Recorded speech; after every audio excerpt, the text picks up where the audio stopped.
Market Monday, what a content week ahead of us. A multi-drop of a Thursday content being NFL Combine Release 1 and Release 2 going to be on Thursday and Saturday, we think, aka Cruise. We're going to talk about Season 5 dropping this week alongside Weekly Wildcards and Ultimate Legends. But let's get into those aka Cruise cards. We actually have a crew similar to the Greatest Show on Turf with the 90s Dallas Cowboys, starting out with Troy Aikman. He's going to get the God Stack, I believe, for 5 or 6 AP. Get Set Feet Lead in Gunslinger, super discounted. Emmitt Smith, all-time leading rusher, going to have 99 speed. And all three of these cards get the Super Bowl theme team chemistry. So 99 speed on a Super Bowl theme team. Emmitt Smith, and finally your LTD, the Cocaine Cowboy, Michael Irvin, 6'2", 97 speed. His 0 AP ability is wide receiver apprentice, so nothing too special there. But overall, Michael Irvin's very expensive. Emmitt Smith, Troy Aikman, they're around like 600, 700K. If you want extended coverage of the market and how I make my coins, subscribe to the Coin Bible exclusively on Team Get Lucky, link in the description. Into our next segment, it's going to be Season 5. Now, not much to talk about market-wise, more just, a little heads up that Season 5 is going to begin on Wednesday. We're actually getting the reveals tomorrow morning. Here are your blurred out images. I see on the far right, maybe a Minka Fitzpatrick or Ryan Shazier. You can let me know your predictions down in the comments below. But again, just a reminder, if you're close to, reward for the Season 4 Field Pass, I'm not the biggest fan of the Field Pass. You guys do know this. I seem to, probably complain and rant about it every time a new season is, on the horizon. But Season 4, if you have, or you're close to any of the big rewards, make sure you complete those before, I believe, again, Wednesday morning. Reveals will be tomorrow morning. Don't expect too much with Season 5. Hopefully the player champions at the end of it are 98 overalls. I'd want them to be 99 overalls for the amount of work you have to put in to get them, but I don't expect them to be 99 overalls, nor on the blurred images where they're like gold 99 at the top right. So I'm expecting 98 overalls to be the best. Now on to the big content drop this week, the NFL Combine promo. And I'm just going to show you guys the, the champions from Madden 23 as well as Madden 22 and talk a little bit about the Combine promo. It's one of the most enjoyable promos, not necessarily because the cards are that unique, but the players they choose are usually very, very good athletically. It's the Combine, speed, strength, height. You got your athletic freaks. I mean, looking at the Madden 22 cards, you see JJ Watt, Julio Jones, Byron Jones, Cam Newton. So the potential for really big name champions is always there. You also have to add in the fact that in Madden 23 last year, for the first time ever, we saw NFL rookies involved in the Combine promo before they even were drafted into the NFL. If you remember last year, I believe we had a Bryce Young. We had, I'm blanking on the players. Their players were really, really good. They were 95 overalls, statted very, very, like a Brian Barisi was really good.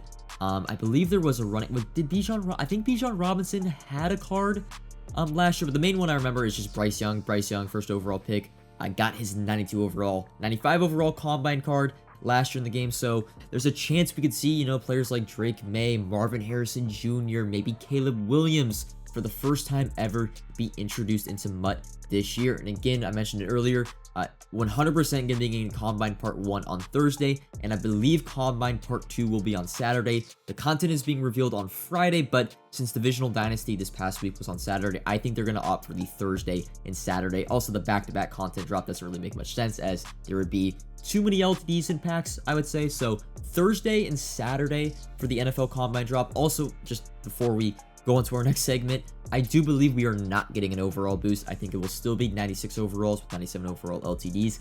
Team of the Year is confirmed to be 97s, and I think EA wants to keep the overall boost until Team of the Year to make it like a big event, a spectacle, you would say. So there's still a chance. I would say probably it's 80-20 on there being an overall boost, but right now I see us getting 96 overalls with 97 overall champions for one more week.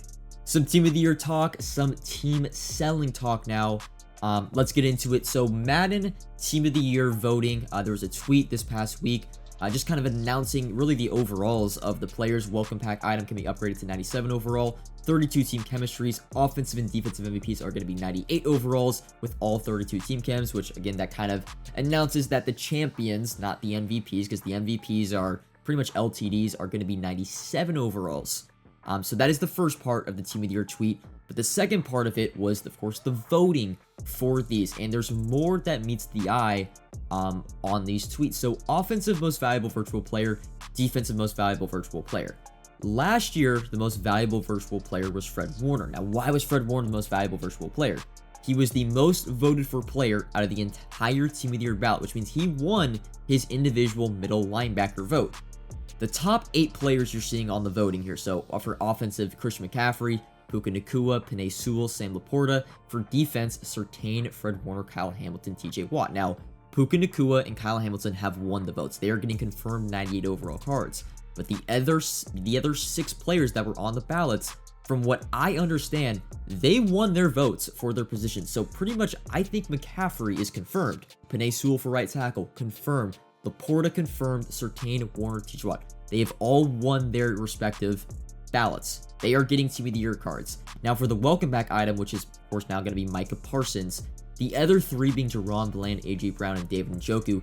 I think these players, and now this kind of confirms with TJ Watt winning his outside linebacker or left outside linebacker vote over Micah Parsons, these 3 players were the players that had the most votes but didn't win their individual ballot. Now I think they still have a really good chance of being honorable mentions, but that's how I got, at least I interpreted actually the voting process or the voting tweet, that the top 8 players are getting Team of the Year cards. Micah Parsons, of course, getting his welcome pack item.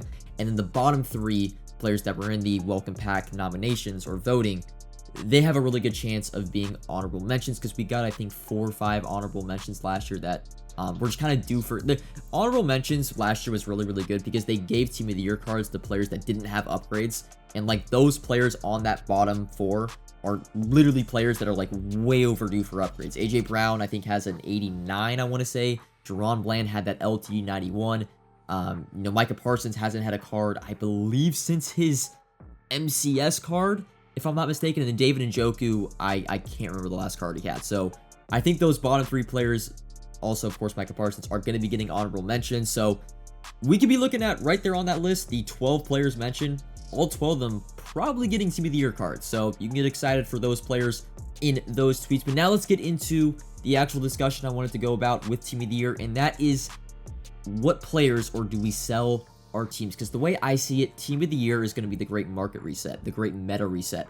Most likely going to be the newest, highest overall cards in the game, being, well, the first 97 overalls in the game.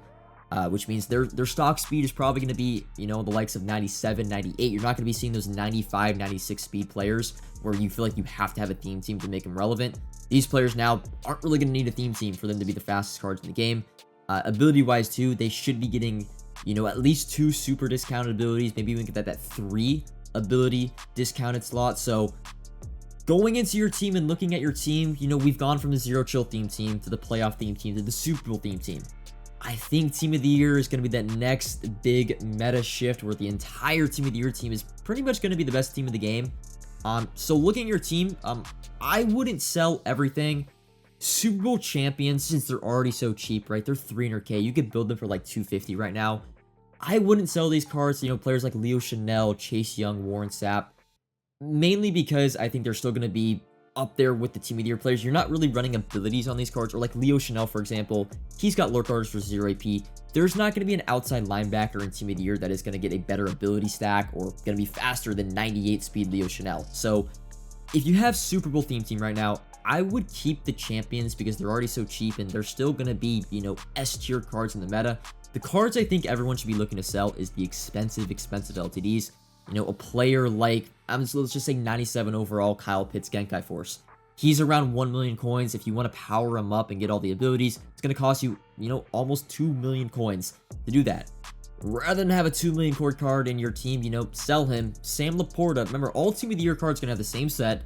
Their prices are probably going to be around 700, 800k. It's what they were last year. So if you have these cards that are 1.5, 2 mil, 2.5 million in value, I think you have to sell them just because there's going to be affordable replacements that are pretty much the same, if not better than them, at a third or half of the price. A player like Plaxico Burress, although he's 6'5", 99 speed, Tyreek Hill is going to have 99 speed stock and be 700k as opposed to 2.5, 2.2 mil.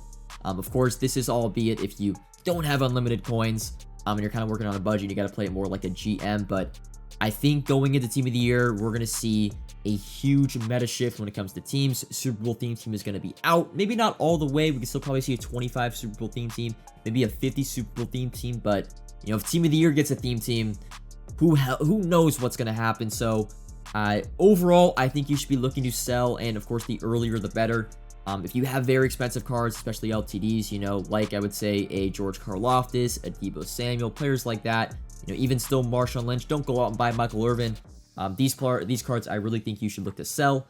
And then even if you still want them back, they will be significantly cheaper when Team of the Year is announced. But that's all for Market Monday. Decent amount to talk about in this video. Comment if you have any questions, like if you've enjoyed, subscribe if you are new, and until next time, peace.